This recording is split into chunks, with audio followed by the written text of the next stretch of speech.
అక్షయ్ అలాగే అవని వాళ్ళిద్దరూ కూడా కారులో వస్తారు. ఇంటికి రాగానే ఇంట్లో వాళ్ళందరూ లోపల ఉన్నప్పుడు ఆ పల్లవి అంటూ అక్షయ్ గట్టిగా అరుస్తూ ఉంటాడు. ఇక అందరూ కూడా బయటకు వస్తారు. ఇక పల్లవి రాగానే ఏంటి బావగారు అని చెప్పి అడుగుతూ ఉంటుంది.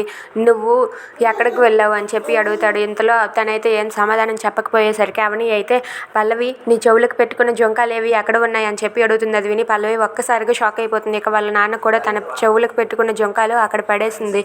అక్కడికి వీళ్ళకి దొరికిందేమో, ఇప్పుడు మా పల్లవి అడ్డంగా దొరికిపోయిందని చెప్పి అనుకుంటూ ఉంటాడు. ఇక పల్లవి అయితే అవి లోపల ఉన్నాయక్క అని చెప్పి అంటుంది. నువ్వెందుకు అబద్ధాలు ఆడుతున్నావు పల్లవి అని చెప్పి అక్షయ్ అంటాడు. ఇక ఆ మాటలకి పల్లవి అయితే ఒక్కసారిగా షాక్ అయిపోతుంది. నువ్వు ఆ హాస్పిటల్లో స్వాతిని చంపడానికి వెళ్ళి అక్కడ నీ జొంకాని పడేసుకొని వచ్చేసావు కదా అని చెప్పి అంటాడు. అది విని కమల్ ఇంట్లో వాళ్ళందరూ కూడా ఒక్కసారిగా షాక్ అయిపోతారు. ఇక అవని అయితే ఆ జొంకాని చూపిస్తూ ఇదిగో నువ్వు చేసిన తప్పు స్పష్టంగా కనబడుతుంది అని చెప్పి చూపిస్తూ ఉంటుంది. అది చూసి ఆ పల్లవి కూడా షాక్ అవుతుంది. If you like this video please subscribe.